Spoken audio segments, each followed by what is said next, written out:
In the movie Wake Island, he was the Brooklyn Marine. In Abroad with Two Yanks, he's Biff the Private. But tonight, he's just an overgrown kid anxiously waiting for Halloween. I'll never forget.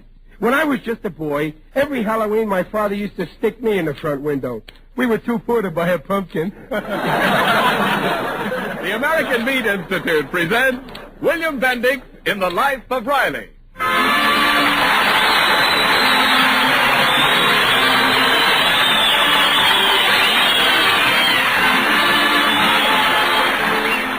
The meat people of America, providing a great food for a great nation. If you put all of America's meat retailers together in one city, it would make another city as big as Indianapolis. There are more than 400,000 meat retailers in this country. Another important link in the chain that gives you good, fresh meat every day, America. And now, on behalf of all those engaged in supplying meat to the nation, the American Meat Institute presents The Life of Riley with William Bendix as Riley.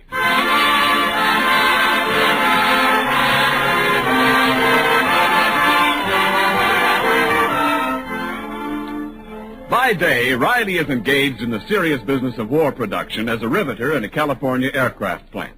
But tonight we see his less serious side.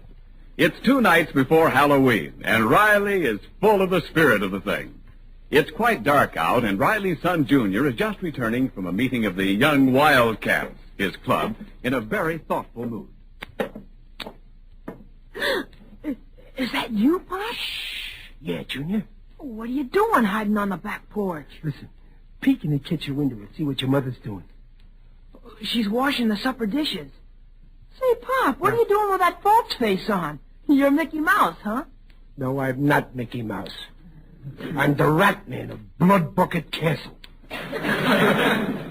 Oh, at the dime store they sell those false faces for Mickey Mouse. Never mind. I bet your mother will think I'm the Rat Man. Oh, you gonna play a trick on Mom? Yeah. You see, last night we saw a horror picture about a nice gruesome character, the Rat Man. He was a vampire. Has lunch on people's necks.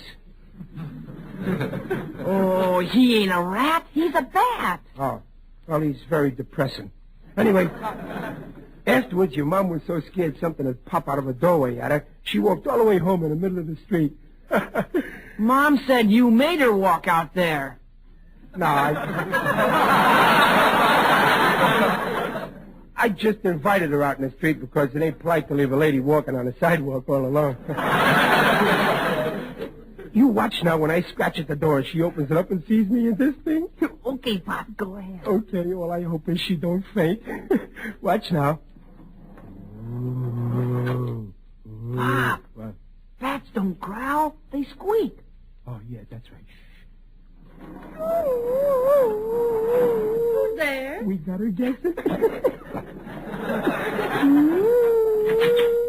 Well, I never. It's Mickey Mouse.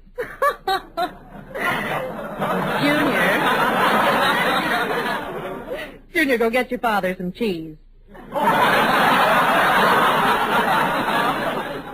Ha ha! You sure fooled her, Pop. Yeah.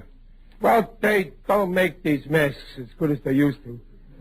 Or else maybe I got a very strong personality and it leaks through, probably. Well, isn't it a little early for Halloween tricks, Riley? Well, it don't hurt to get a head start. Halloween's my favorite holiday. Look, Junior, there's something else I bought at the Five and Dime. You see this book? Ghost Stories. Well, thanks, Pop, but I don't want to read any ghost stories tonight. What's the matter? You don't believe in ghosts, do you? No, I don't believe in ghosts, but I don't want to read anything that might change my mind. Too many people think there's ghosts now. Say, Dumpling, what's the matter with him? Well, I don't know.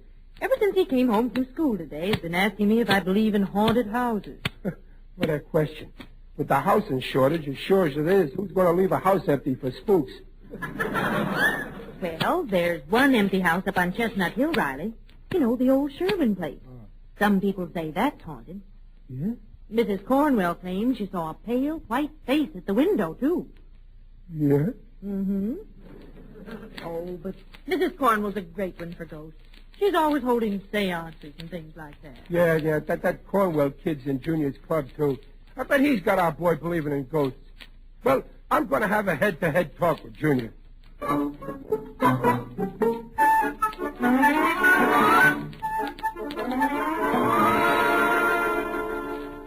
So you see, Junior, if I tell you there's no ghost, you can take my word for it. After all, I've been your father for 13 years, ain't I? Oh, sure, Pop. But if there aren't any ghosts, what haunts haunted houses? Listen, Junior, nothing haunts haunted houses. Oh, yes, they do, Pop. Johnny Cornwell's mother proved the house was haunted. How did she? She said she saw a ghost face in the window at the old Sherwin house. It was a horrible face, too. Doggone, Mrs. Cornwell must have seen her own reflection. There's a dame should walk into a room backwards and break her face to you slowly. Oh, then, Pop, then she came home and held a seance.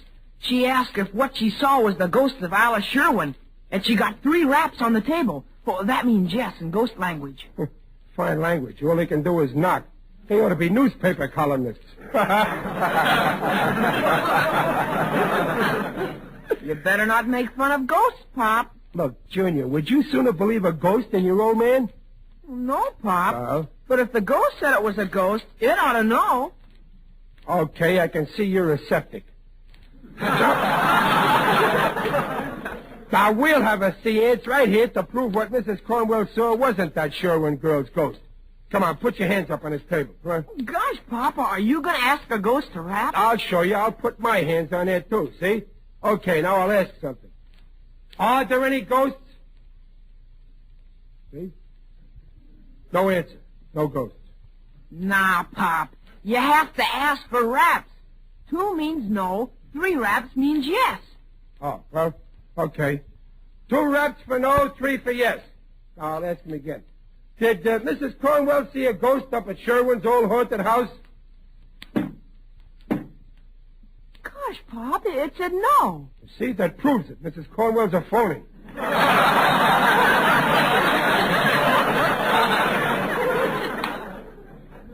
Well, ask him again if there are any ghosts. Okay.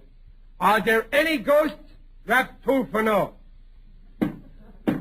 See that? The ghosts themselves say there aren't any ghosts. That proves it.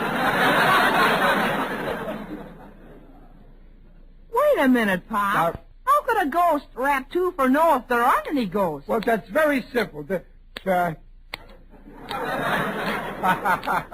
I was just kidding, Sonny. I did that rapping myself. Honest. Well, your hands were on the table. Yeah, but my feet weren't. Look at, I just kicked up under that table with my foot like this. Oh, Pop, I bet you wouldn't kid around like that in a genuine haunted house like the Sherwin place. Well, sure I would, only I can't because I ain't going there. Would you be scared to go if you were going? Me? No. Oh, that's good, Pop. No, I ain't scared to go neither. How do you mean? Well, down at my club tonight, we got to talking what we'd do Halloween. So we made it up we'd go find out if Sherwin's old house was haunted or if it wasn't. Yeah. I pity any ghosts when them young wildcats get in that house. Oh, we ain't all going inside, Pop. Just one of us got elected to go inside. The poor guy who got the short straw. Who got it? Well, I did. I see. Well, Junior, you show him you know there aren't any ghosts in there. I'm proud of you, Junior, walking in there all alone. I think that's Well, I won't be all alone. I made up a rule the fellow who had to go in could take in another fella, his best friend. Well, that's okay, too. If the guy you picked is a real friend, he'll go like a shot. Who'd you pick? I picked you, Pop. Well, I bet that... me? Look, Junior, I'm probably going to be very busy and... Pop, besides, you ain't scared to go, are you? Well, no, but the... And you're my best friend, aren't you? Huh? Well, yeah, I guess I am. Actually, the saying is that your mother is your best friend. Well, I couldn't ask Mom to go. I'm sure glad you're coming with me. Yeah, me too, Junior.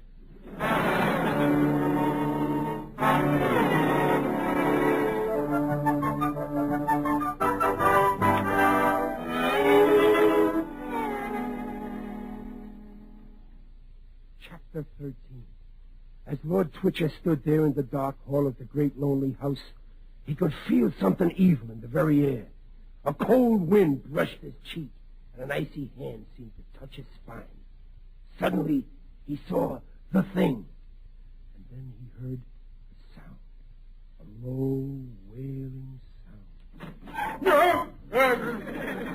Who's that?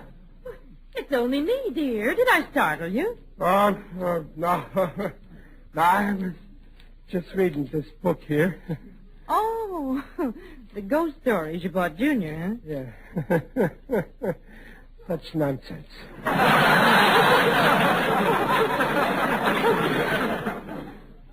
My, it's a quiet Halloween, isn't it? Yeah.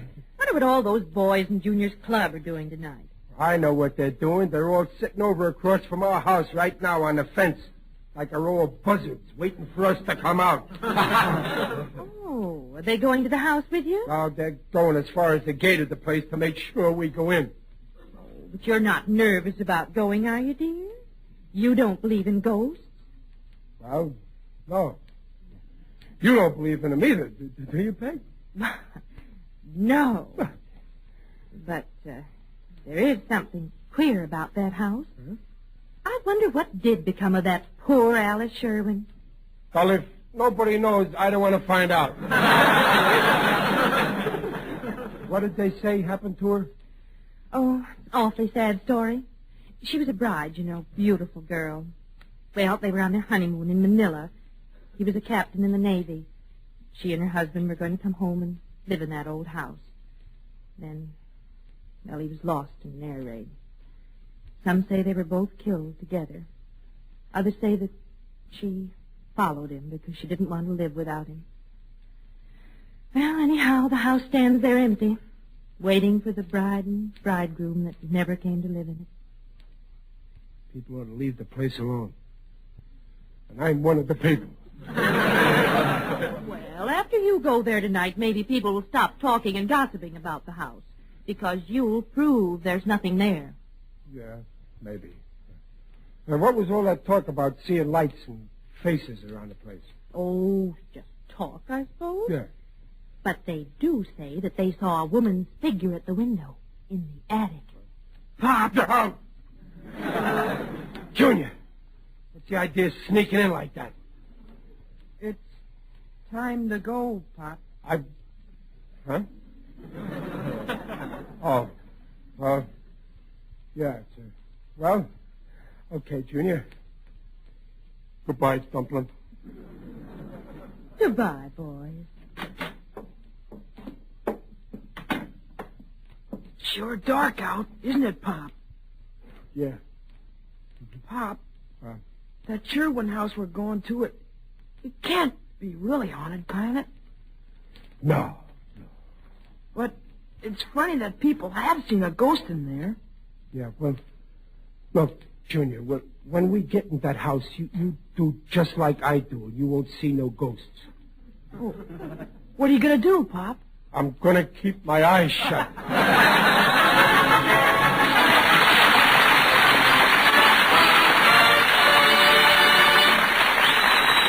Well, not even nervous Riley has any idea of what's in store for him as he and Junior head for the mysterious old Sherwin place. We'll rejoin them in just a moment. Right now, this is Ken Niles speaking for Meat. The other day in a meat market, Mrs. Niles overheard a woman say, "Joe, I hear all this talk about braising meat, but just what meat do you braise?" Well, Joe the meat man told her, of course, and out of that comes this excellent thought. Maybe some of you would like a little review of the braising cuts of beef. Well, in the first place, braising is an ideal way of preparing the lean, point-free beef coming on the market these days in order to bring out all its fine flavor and tenderness. And here are the favorite braising cuts: popular pot roast, juicy Swiss steak, tasty flank chops, easily cooked short ribs, country fried steaks, and... Oh, but why go on? My mouth is watering so much I can hardly talk now. But remember, braising is long cooking over low heat. And that's the way to good gravy, too. After all, whether you braise, roast, or broil meat, you are getting essential, highest quality proteins for which meat is nutritionally noted. Meat is a yardstick of protein foods because meat measures up to every protein need.